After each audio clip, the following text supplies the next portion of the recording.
Subscribe कीजिए गुरु ज्ञान channel को और बेल आइकन दबाइए लेटेस्ट वीडियो सबसे पहले देखने के लिए।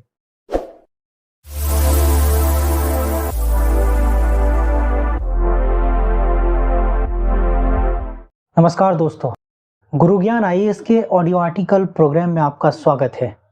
मैं हूं ए.के. उपाध्याय और आज हम बात करेंगे नाटो रूस वार्ता और यूक्रेन की सीमा पर बढ़ते तनाव को लेकर।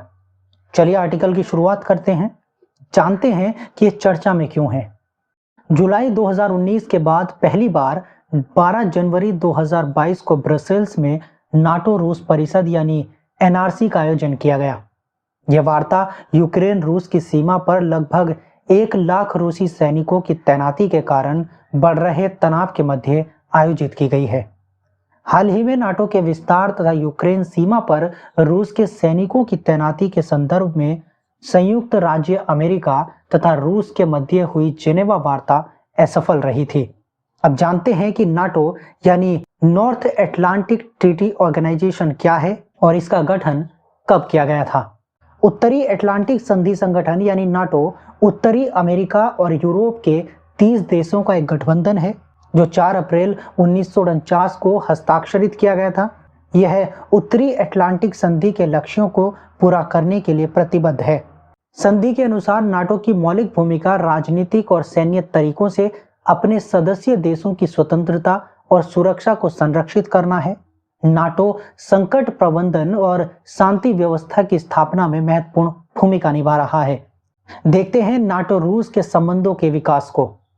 नाटो रूस संबंध शीत युद्ध की समाप्ति के बाद शुरू हुए थे। शीत युद्ध समापन के बाद रूस 1991 में बने उत्तरी अटलांटिक सहयोग परिषद और 1994 में बना पार्टनरशिप फॉर पीस में शामिल हुआ। इसी के साथ नाटो तथा रूस के संबंध स्थापित हुए।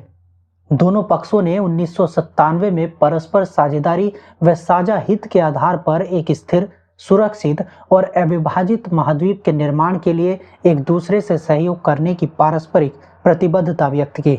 यह सहयोग 2014 में रूस द्वारा यूक्रेन में सैन्य हस्तक्षेप के उपरांत निलंबित कर दिया गया। रूस के इस कदम की मित्र राष्ट्रों ने कड़े शब्दों में निंदा की थी। हालांकि सहयोग निलंबित होने के बाद भी विभिन्न राजनीतिक चैनलों के द्वारा संपर्क बना रहा। जानते हैं कि क्या है यूक्रेन संकट।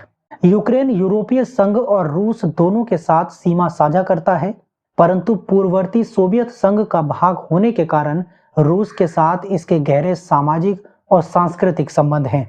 यूक्रेन में व्यापक रूप से रूसी भाषा बोली जाती है। रूस के द्वारा लंबे समय से यूरोपीय संघ तथा यूक्रेन के संबंधों का विरोध किया गया। अब रूस यह मांग कर रहा है कि यूक्रेन कभी नाटो का भाग न बन पाए। यूक्रेन की जनता के द्वारा अपने रूसी समर्थक राष्ट्रपति को पद से हटाने के बाद रूस ने यूक्रेन में प्रवेश कर लिया। क्रीमिया प्रायद्वीप पर रूस का अधिकार हो गया। रूस समर्थित अलगाववादियों ने यूक्रेन के पूर्वी क्षेत्रों पर कब्जा कर लिया और इस क्षेत्र को डोनबास के नाम से जाना जाने लगा। अगर यूक्रेन सीमा की वर्तमान स्थिति की बात करें तो रूस पर यूक्रेन की पूर्वी सीमा पर युद्ध के लिए 1 लाख सैनिकों को एकत्रित करने का आरोप लगा है। 2014 में क्रीमिया पर रूस के अधिकार के बाद यूक्रेन 2 अलग अलग क्षेत्रों में मास्को समर्थक अलगाववादियों से लड़ रहा है। द्वितीय विश्व युद्ध के बाद ऐसा पहली बार हुआ है कि किसी यूरोपीय देश के द्वारा किसी अन्य देश के क्षेत्र को अधिकार में लिया गया हो। 2014 में रूस ने जिस क्षेत्र पर कब्जा किया था वह अब रूसी समर्थित अलगाववादियों के अधीन है और यहाँ संघर्ष अभी तक जारी है। अब बात करते हैं कि रूस नाटो से क्या मांग कर रहा है। रूस ने नाटो देशों पर यूक्रेन को शस्त्र आपूर्ति करने तथा अमेरिका पर इस क्षेत्र में तनाव उत्पन्न करने का आरोप लगाया है।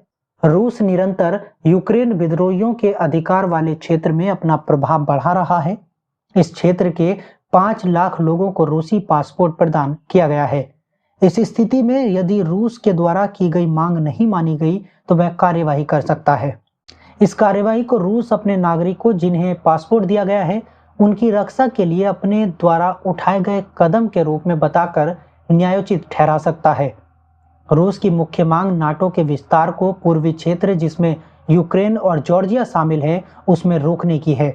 रूस यह भी चाहता है कि नाटो पूर्वी यूरोप में कोई सैन्य गतिविधि ना करे अर्थात नाटो पोलैंड और एस्टोनिया, लातविया और लिथुआनिया के बाल्टिक गणराज्यों से अपनी सेनाएं हटाए तथा पोलैंड और रोमानिया जैसे देशों से भी अपनी तैनात मिसाइलों को हटाए। संक्षेप में रूस की यह मांग है कि नाटो खुद को 1997 के पहले की स्थिति तक सीमित कर ले। रूस काला सागर में पश्चिमी देशों के द्वारा दिए गए सैन्य अभ्यास से भी चिंतित है। रूस ने अमेरिका के साथ एक संधि का भी प्रस्ताव रखा है। इस संधि में दोनों देशों को अपने राष्ट्रीय क्षेत्र के बाहर परमाणु शस्त्रों की तैनाती को प्रतिबंधित किया गया है। अब एक नजर डालते हैं कि रूस पूर्वी यूरोप में नाटो के विस्तार का विरोध क्यों करता है। नाटो के प्रति रूस के कट्टर विरोध का मुख्य कारण रूस की असुरक्षा की भावना है। सोवियत संघ के विघटन के बाद अपेक्षाकृत कमजोर रूसी संघ के द्वारा शीत युद्ध के उपरांत पूर्वी यूरोप में नाटो के विस्तार को आम सहमति के उल्लंघन के रूप में देखा जाता है। 2008 में जब जॉर्जिया नाटो में शामिल होने पर विचार कर रहा था, उस समय रूस ने सैन्य कार्रवाई की थी। वहीं 2014 में रूस समर्थक शासन का विरोध करने पर रूस ने यूक्रेन में प्रवेश करके क्रीमिया प्रायद्वीप पर कब्जा कर लिया था। रूस और पश्चिमी शक्तियों के बीच गतिरोध की बात करें तो संयुक्त राज्य अमेरिका के द्वारा यह स्पष्ट रूप से कहा गया है कि वह संभावित भावी सदस्यों के लिए नाटो के दरवाजे बंद नहीं करेगा। इसके अतिरिक्त पश्चिमी देश रूस को एक आक्रामक और अस्थिर देश के रूप में देखते हैं और रूस को यूरोपीय अपमान का कारक मानते हैं। आगे समझने की कोशिश करते हैं कि यूक्रेन समस्या में पश्चिमी देशों की क्या स्थिति है। अमेरिका ने स्पष्ट कर दिया है कि वह यूक्रेन को अपने संप्रभु क्षेत्र की रक्षा करने में सहायता के लिए प्रतिबद्ध है। राष्ट्रपति बिडेन ने यूक्रेन पर हमला होने पर लाइक हीज नेवर सीन, जिसका मतलब होता है कि जैसा उन्होंने कभी नहीं देखा, के उपायों को अपनाने की घोषणा की है। साथ ही उन्होंने यह भी कहा है कि अमेरिका एक तरफा सैन्य तैनाती नहीं करेगा। अमेरिका के नेतृत्व वाले पश्चिमी देश रूस की बैंकिंग प्रणाली को अंतर्राष्ट्रीय स्विफ्ट भुगतान प्रणाली से डिस्कनेक्ट करने की चेतावनी दे सकते हैं। पश्चिमी देश रूस को RDIF सॉवरेन वेल्थ फंड को लक्षित करने वाले उपाय भी कर सकते हैं। इसके साथ रूस की मुद्रा रूबल को विदेशी मुद्रा में बदलने पर प्रतिबंध लगाया जा सकता है। इसके साथ जर्मनी में रूस के द्वारा प्रस्तावित नॉर्ड स्ट्रीम 2 गैस पाइपलाइन को प्रतिबंधित किया जा सकता है। जर्मनी की विदेश मंत्री एनालेना बारबॉक ने स्पष्ट कर दिया है कि यदि रूस के द्वारा कोई अन्य सैन्य कार्यवाही की गई तो इस समझौते को रद्द कर दिया जाएगा। जानते हैं कि RDIF यानी रशियन डायरेक्ट इन्वेस्टमेंट फंड क्या है। RDIF रूस का एक प्रमुख संप्रभु फंड है जिसकी आरक्षित पूंजी $10 अरब है। RDIF की स्थापना 2011 में हुई थी। RDIF में प्रमुख अंतर्राष्ट्रीय निवेशकों तथा सह निवेशक के द्वारा किए गए लेन देन सम्मिलित होते हैं। यह रूस में प्रत्यक्ष निवेश को आकर्षित करने में उत्प्रेरक की भूमिका निभाता है। RDIF के द्वारा 100 से अधिक परियोजनाओं में विदेशी भागीदारों के साथ निवेश किया गया है। इन परियोजनाओं का कुल मूल्य लगभग 2.1 ट्रिलियन रूबल से है तथा यह रूसी संघ के 95% क्षेत्रों को कवर करता है। RDIF ने 18 से अधिक देशों के प्रमुख अंतर्राष्ट्रीय निवेशकों तथा सह निवेशकों के साथ लगभग 40 बिलियन अमेरिकी डॉलर की संयुक्त रणनीतिक साझेदारी स्थापित की है। अब बात करते हैं नाटो और रूस की वार्ता की। नाटो रूस परिषद की स्थापना 2 दशक पूर्व दोनों शक्तियों के मध्य वार्ता के उद्देश्य से की गई थी। 2014 में रूस के द्वारा क्रीमिया पर अधिकार के उपरांत यह वार्ता स्थगित कर दी गई। हाल ही में नाटो सदस्यों ने यह चिंता व्यक्त की है कि रूस 2014 के समान ही एक बार पुनः यूक्रेन पर आक्रमण कर सकता है। वहीं रूस यह मांग कर रहा है कि नाटो पूर्वी क्षेत्र में अपने विस्तार को प्रतिबंधित करे। इसके साथ ही रूस यूक्रेन पर दबाव डाल रहा है कि वह नाटो में सम्मिलित ना हो।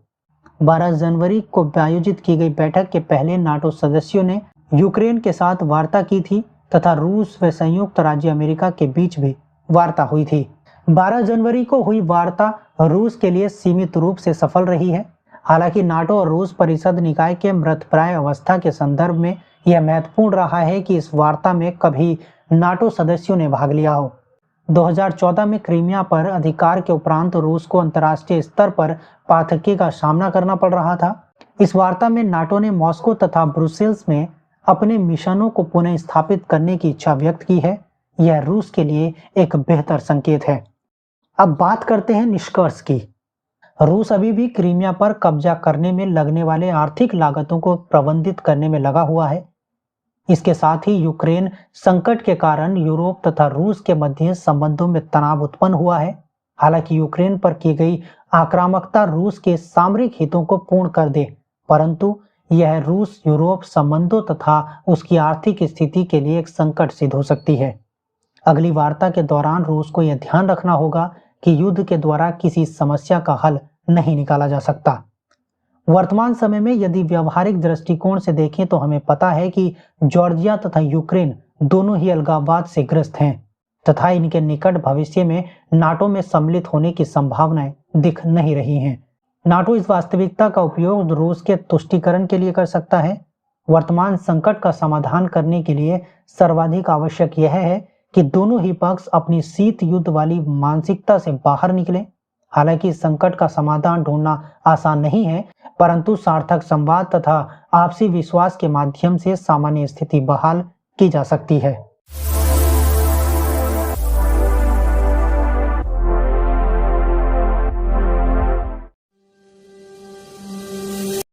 सब्सक्राइब कीजिए गुरु ज्ञान चैनल को और बेल आइकन दबाइए लेटेस्ट वीडियो सबसे पहले देखने के लिए।